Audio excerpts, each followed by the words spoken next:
Screen पर।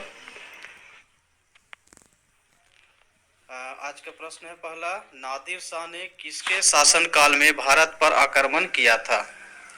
नादिर शाह ने किसके शासनकाल में भारत पर आक्रमण किया था? तो इसका सही आंसर है मोहम्मद शाह। मोहम्मद शाह के शासनकाल में नादिर शाह ने भारत पर आक्रमण किया था। अगला प्रश्न है, किसने कहा था राजा को मंदिर का धन जब्त कर लेना चाहिए? किसने कहा था राजा को मंदिर का धन जब्त कर लेना चाहिए? तो ये कौटिल्य जी ने कहे थे कि राजा को मंदिर का धन जब्त कर लेना चाहिए।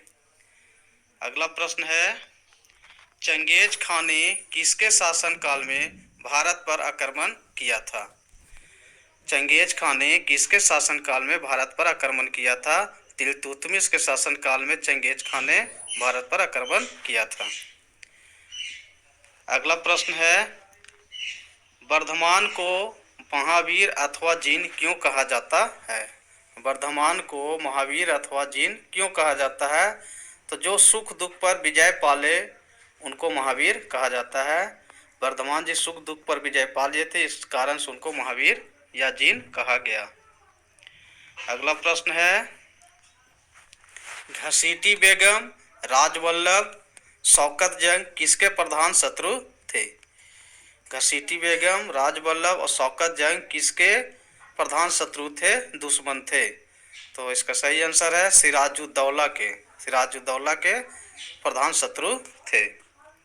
अगला प्रश्न है, भारत के स्वतंत्रता संग्राम के दौरान डेक्कन एजुकेशनल सोसाइटी नामक संस्था की स्थापना किसने की थी? भारत के स्वतंत्रता संघर्ष के दौरान डेक्कन एजुकेशनल सोसाइटी नामक संस्था की स्थापना किसने की थी? तो इसका सही उत्तर है बाल गंगाधर तिलक। भारत के स्वतंत्रता संघर्ष के दौरान डेक्कन एजुकेशनल सोसाइटी नामक संस्था की स्थापना किसने की थी? बाल गंगाधर तिलक। चलिए अगला प्रश्न है, 1857 के गद्दर के समय भारत का गवर्नर जनरल कौन था? 1857 के गद्दर के समय भारत का गवर्नर जनरल कौन था? Lord Canning. लॉर्ड कैनिंग जो थे 1857 का जो क्रांति हुआ था उसमें गवर्नर जनरल थे। अगला प्रश्न है, भारतीय राष्ट्रीय कांग्रेस के हरिपुरा अधिवेशन की अध्यक्षता किसने की? भारतीय राष्ट्रीय कांग्रेस के हरिपुरा अधिवेशन की अध्यक्षता किसने की थी? तो सुभाष चंद्र बोस ने की थी, जिनका हाल ही में 23 जनवरी का इनका जयंती मनाया गया है। भारतीय राष्ट्रीय कांग्रेस के हरिपुरा अधिवेशन की अध्यक्षता किसने की? सुभाष चंद्र बोस ने की। अगला प्रश्न है, चौरी चौरा कांड कब हुआ था? तो चौरी चौरा कांड 4 फरवरी 1922 ईस्वी को हुआ था। चौरी चौरा कांड 4 फरवरी 1922 ईस्वी को हुआ था। अगला प्रश्न है, भारत भारतीयों के लिए नारा किस संस्था ने दिया था? भारत भारतीयों के लिए नारा किस संस्था ने दिया था? तो आर्य समाज ने दिया था, जिसकी स्थापना दयानंद सरस्वती ने की थी। भारत भारतीयों के लिए नारा किस संस्था ने दिया था? आर्य समाज ने। अगला प्रश्न है, सर्वोच्च न्यायालय द्वारा कितने प्रकार की रीटें जारी की जा सकती है?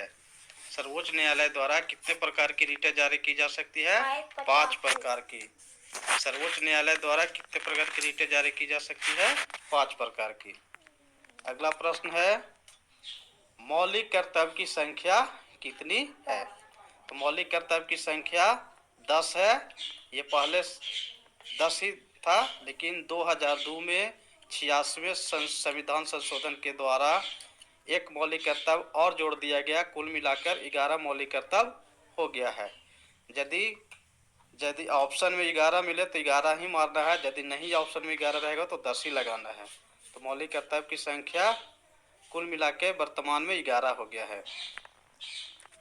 अगला प्रश्न है, भारत के नियंत्रक एवं महालेखाकार की टिप्पणियों पर कार्रवाई करने का अंतिम उत्तरदायित्व किसका है? प्रश्न को फिर से पढ़ रहे हैं, समझिएगा। भारत के नियंत्रक एवं महालेखाकार की टिप्पणियों पर कार्यवाही करने का अंतिम उत्तरदायित्व किसका है? तो राष्ट्रपति का है। अगला प्रश्न है, भारतीय संविधान के किस अनुच्छेद में ग्राम पंचायतों की विशिष्ट चर्चा की गई है? भारतीय संविधान के किस अनुच्छेद में ग्राम पंचायत की विशिष्ट चर्चा है? अनुच्छेद 40 में। अनुच्छेद 40 में ग्राम पंचायतों की विशिष्ट चर्चा किया गया है। अगला प्रश्न है, नियंत्रक एवं महालेखा परीक्षक की व्यवस्था भारतीय संविधान के किस अनुच्छेद में की गई है? तो इसका उत्तर है अनुच्छेद 148 से लेकर के 151 तक में नियंत्रक एवं महालेखा परीक्षक की व्यवस्था की चर्चा की गई है। नियंत्रक एवं महालेखा परीक्षा की व्यवस्था भारतीय संविधान में किस अनुच्छेद में की गई है? तो अनुच्छेद 148 से लेकर के 151 तक में किया गया है। अगला प्रश्न है, म्यांमार की सीमा से मिलने वाले भारतीय राज्य कौन कौन से हैं? म्यांमार जो भारत का पड़ोसी देश है, तो उससे सटे जो हमारे भारतीय राज्य है जिनकी सीमा म्यांमार से मिलती है, तो वो राज्य हैं मिजोरम, मणिपुर, नागालैंड तथा अरुणाचल प्रदेश। ये 4 राज्य हैं, मिजोरम, मणिपुर, नागालैंड और अरुणाचल प्रदेश। इन चारों राज्यों का सीमा जो है म्यांमार देश से मिलता है। अगला प्रश्न है, भारत की सबसे लंबी सुरंग जवाहर सुरंग किस राज्य में है? ये जम्मू कश्मीर में है। भारत की सबसे लंबी सुरंग जवाहर सुरंग किस राज्य में है? तो जम्मू कश्मीर। जम्मू कश्मीर है भारत की सबसे लंबी सुरंग जवाहर सुरंग है। अगला प्रश्न है, यूरोप और अफ्रीका को कौन सा जल डमरूद अलग करता है? यूरोप और अफ्रीका को कौन सा जल डमरूद अलग करता है? तो जिब्राल्टर जल डमरूद। जिब्राल्टर जल डमरूद जो है यूरोप और अफ्रीका को अलग करता है। अगला प्रश्न है, विंध्याचल और सतपुड़ा पहाड़ियों के बीच से होकर बहने वाली नदी कौन सी है?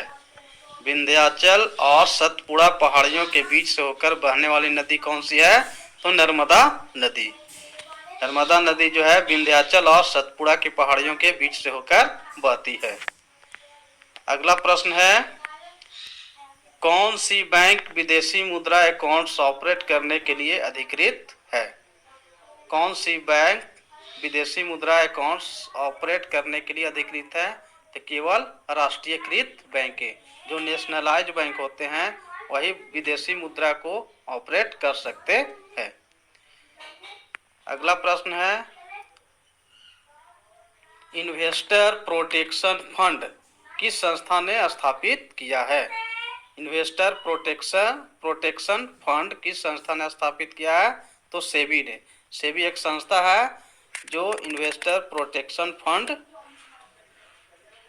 संस्था को स्थापित किया है। इन्वेस्टर प्रोटेक्शन फंड किस संस्था ने स्थापित किया है? तो सेबी ने किया है। अगला प्रश्न है, आर्थिक नियोजन किस सूची का विषय है? यह समवर्ती सूची का विषय है। आर्थिक नियोजन किस सूची का विषय है? तो समवर्ती सूची का विषय है। अगला प्रश्न है, किस समिति ने कृषि जोतों पर कर लगाने की संस्तुति की थी? कौन सी समिति जो है कृषि जोतों एग्रीकल्चर होल्डिंग्स पर कर लगाने की संस्तुति की थी? तो राज्य समिति ने किया था। राज्य समिति ने एग्रीकल्चर होल्डिंग कृषि जोतों पर कर लगाने की संस्तुति की थी। अगला प्रश्न है, कर सुधार समिति का अध्यक्ष किसे नियुक्त किया गया था? कर सुधार समिति का अध्यक्ष किसे नियुक्त किया गया था? तो राजा चेलैया को। कर सुधार समिति का अध्यक्ष किसे नियुक्त किया गया था? राजा चेलैया को। अगला प्रश्न है, विटामिन B12 में कौन सी धातु विद्यमान होती है? विटामिन B12 में कौन सी धातु पाया जाता है या विद्यमान होता है? कोबाल्ट। इसका सही आंसर है कोबाल्ट। कोबाल्ट जो है विटामिन B12 में धातु के रूप में पाया जाता है।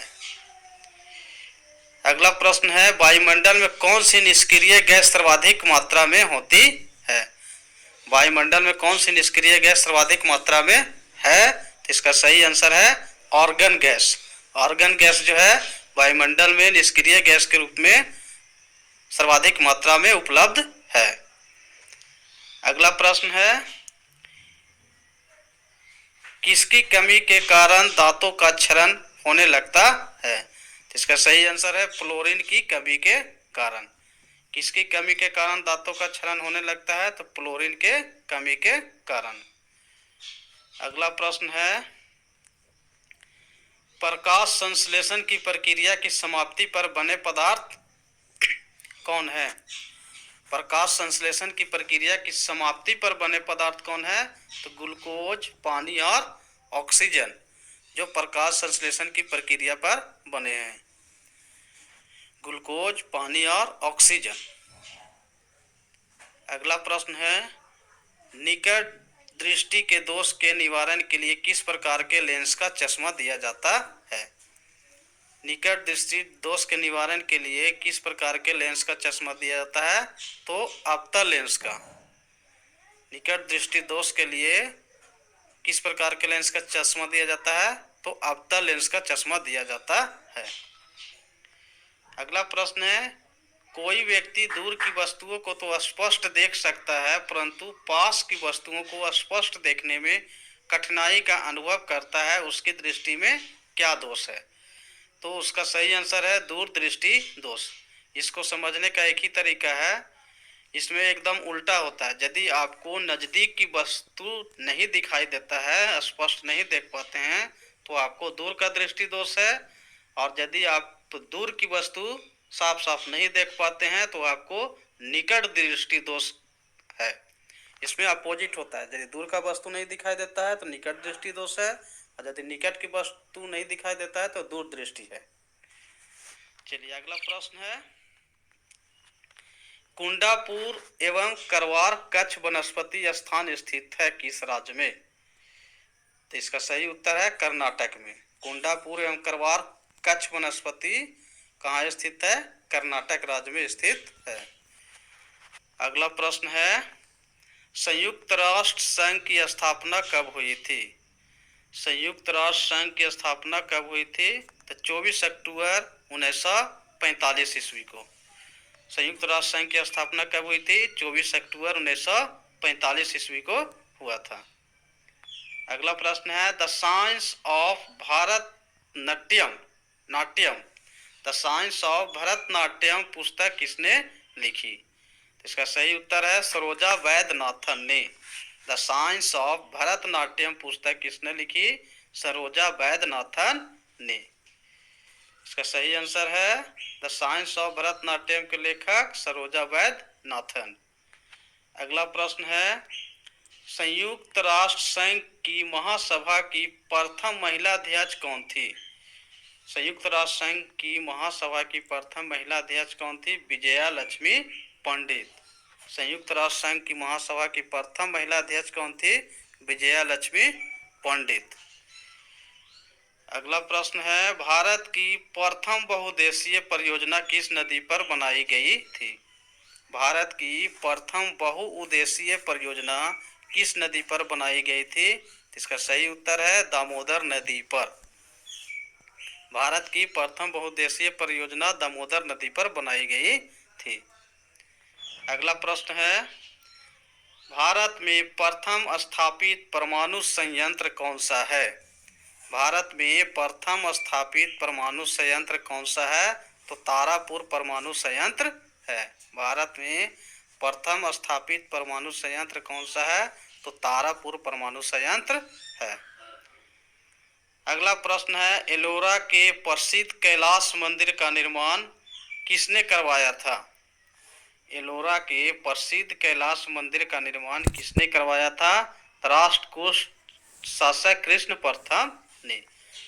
कृष्ण प्रथम ने एलोरा के जो प्रसिद्ध मंदिर कैलाश मंदिर है उसका निर्माण करवाया था। राष्ट्रकूट शासक कृष्ण प्रथम ने कैलाश मंदिर का निर्माण करवाया था। अगला प्रश्न है, किसी राज्य का सर्वोच्च विधि अधिकारी कौन होता है? किसी भी राज्य का सर्वोच्च विधि अधिकारी एडवोकेट जनरल होता है। किसी भी राज्य का सर्वोच्च विधि अधिकारी एडवोकेट जनरल होता है। अगला प्रश्न है, किस प्रधानमंत्री के शासन काल में संपत्ति के अधिकार को मौलिक अधिकारों की सूची से हटाया गया? किस प्रधानमंत्री के शासन काल में संपत्ति के अधिकार को मौलिक अधिकारों की सूची से हटाया गया? तो मोरारजी देसाई। मोरारजी देसाई जो प्रधानमंत्री थे, उन्हीं के शासन काल में संपत्ति के अधिकार को मौलिक अधिकारों की सूची से हटा दिया गया। अगला प्रश्न, ये आज का सेशन का लास्ट प्रश्न है, चिपको आंदोलन किस विषय से संबंधित है? तो चिपको आंदोलन वन संरक्षण से संबंधित है और इसका नेतृत्व सुंदर लाल बहुगुणा ने किया था और ये उत्तराखंड में हुआ था। चिपको आंदोलन वन संरक्षण से संबंधित है। धन्यवाद।